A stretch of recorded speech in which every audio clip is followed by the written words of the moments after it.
దేవాని దివ్యవాక్యము ఏవేగా మాకు దొరికెను.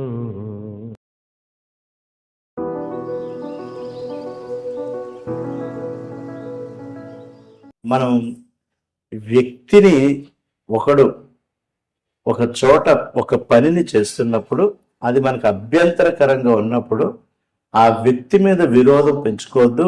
వాడి వెనుక ఏమని ఉన్నాయని చెప్పాడని, సాతాను సమూహమైన ఆలోచనలు ఉన్నాయి. అక్కడ అభివృద్ధి ఉండదు, దురాత్మల నడిపింపు ఉంటుంది.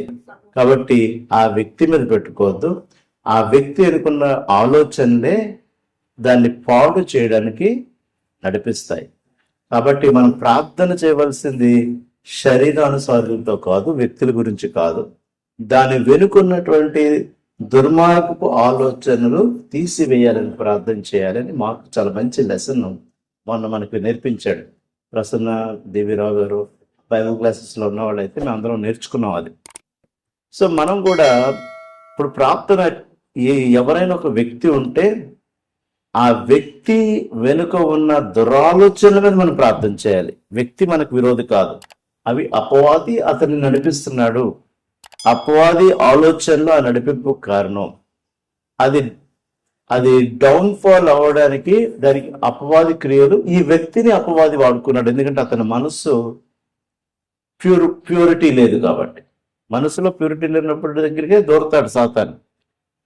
దేవునితో బలమైనటువంటి మనసుల్లోకి సాతాను దూరడు. ఎవరైతే ఆ విషయాల్లో కొంచెం తేటతెల్లని ఆలోచనలు లేవో, కాబట్టి మన ప్రార్థనలో చేసేటప్పుడు వ్యక్తుల గురించి చేసేటప్పుడు వ్యక్తుల గురించి ప్రార్థన చేయొద్దు. వ్యక్తి వెనుకున్నటువంటి సాతాను సంబంధమైన ఆలోచనల గురించి ప్రార్థన చేయండి. ఏది అతనిలో ఉన్నటువంటి ఏ ఆశలు ఆ కార్యాలు చేసే విధంగా నడుపుతున్నాయి, ధనాశ లేకపోతే శరీరాశ, ఇతర ఆశలు. ఆయన మార్క్ గారు చెప్తున్నప్పుడు, ఆ లెసన్ చెప్తున్నప్పుడు అవి ఎక్కడ మనం అప్లై చేసుకోవాలి మన జీవితంలో. కాబట్టి మనుషుల మీద కోపాలు మనం పెట్టుకోకూడదు అని చెప్పి ఒక మంచి లెసన్ని నేను ఆ లెసన్ నుంచి చాలా విషయాలు నేర్చుకున్నాను.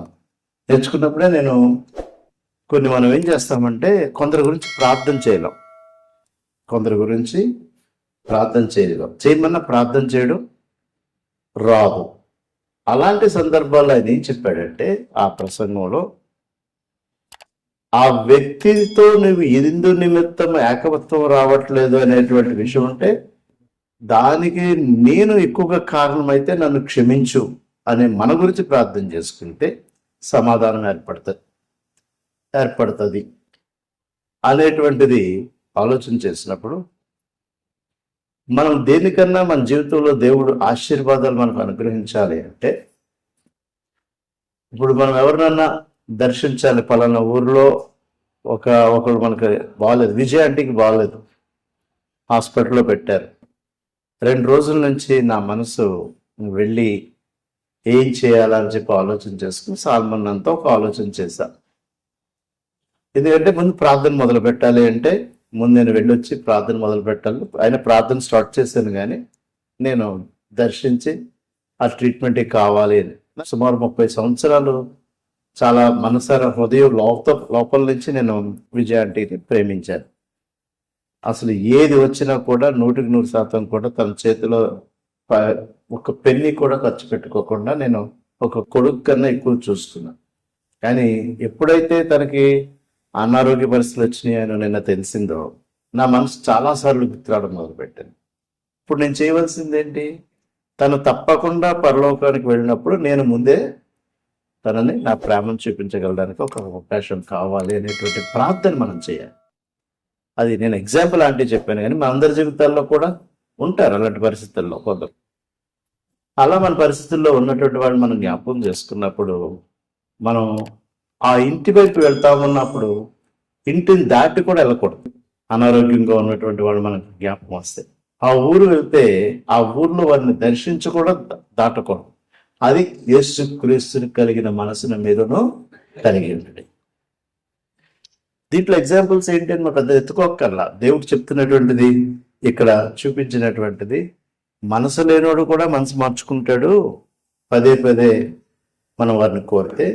అలాగే మనం ప్రార్థనని కూడా నిత్యము మనం ప్రార్థన చేసుకున్నట్లయితే దేవుడు మనకు కూడా ప్రతి విషయంలో, నీవు పాప జీవితం కలిగి ఉండొచ్చు కానీ యేసుక్రీస్తుని తెలిసి ఉండొచ్చు, నువ్వు పాప జీవితంలో ఉండొచ్చు, యేసుక్రీస్తుని రక్షకుడుగా అంగీకరించి ఉండొచ్చు. అలాంటి నీవు నీ మనసును మార్చుకుని పదే పదే యేసుని అడిగితే he will provide, he will give, ఆయన ఇస్తాడు అనేటువంటి విషయాన్ని ఇక్కడ మనకు తెలియజేస్తున్నాడు.